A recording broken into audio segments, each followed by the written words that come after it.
Nuestra clase de lenguaje en grado octavo.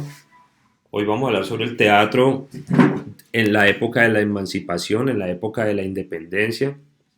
Entonces, aquí en el Classroom tenemos nuestra guía.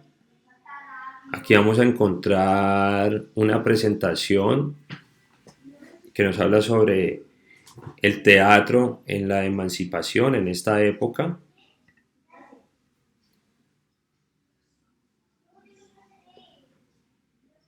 Con esta presentación pues vamos a ir estudiando pues algunos aspectos por destacar que ya vamos a venir a desarrollar, la época, el contexto de esta literatura en la independencia, vamos a hablar de autores representativos, ahí tenemos algunos ejemplos, también obras funcionales del teatro, entonces ahí tenemos algunas obras importantes, tenemos la referencia. Y tenemos también en esta pestaña, tenemos en la guía, tenemos un texto donde vamos a poder conocer, definir conceptos sobre la literatura de la ilustración y la independencia, datos importantes y un ejemplo. También tenemos aquí un artículo de prensa que vamos a leer en clase el día de hoy. Este artículo está en la página de Radio Nacional de Colombia y se titula ¿Cómo eran las obras de teatro durante la independencia? Fue publicado en el 2019 y allí vamos a leer cómo era hace 200 años el teatro. Entonces ese texto lo vamos a leer en clase y lo vamos a trabajar. También vamos a encontrar eh, un video que habla sobre el origen del teatro en Colombia, que lo vamos a observar a continuación.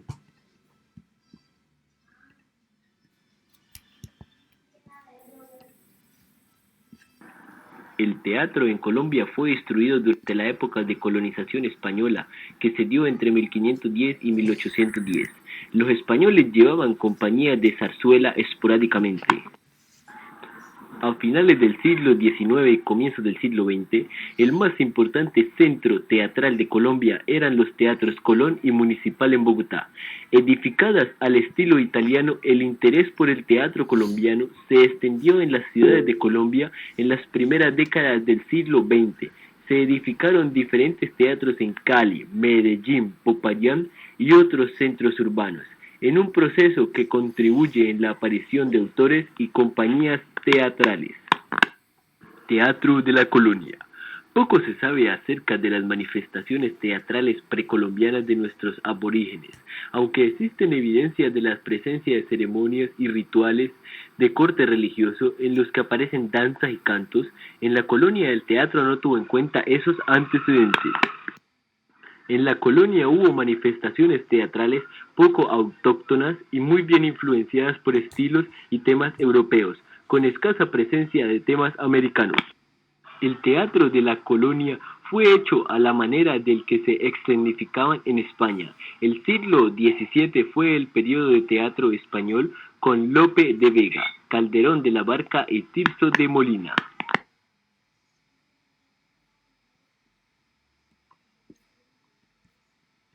Listo, entonces con este video de contextualización vamos a dar inicio a nuestra clase. Antes de empezar con ella, también recordarles que en la pestaña de actividad van a encontrar la tarea, ¿ya? ¿Cuáles son los ejercicios que vamos a hacer en clase y la tarea que aquí la tenemos planteada? Listo, entonces van a identificar en el fragmento dos temores que padecían los españoles. Vamos a leer este fragmento y vamos a identificar esos dos temores. Eso es lo que vamos a hacer ya en el desarrollo de las actividades. Van a argumentar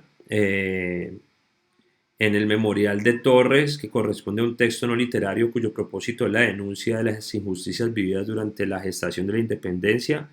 Van a responder qué aportes crees que hicieron estos textos a la producción literaria de dicha época.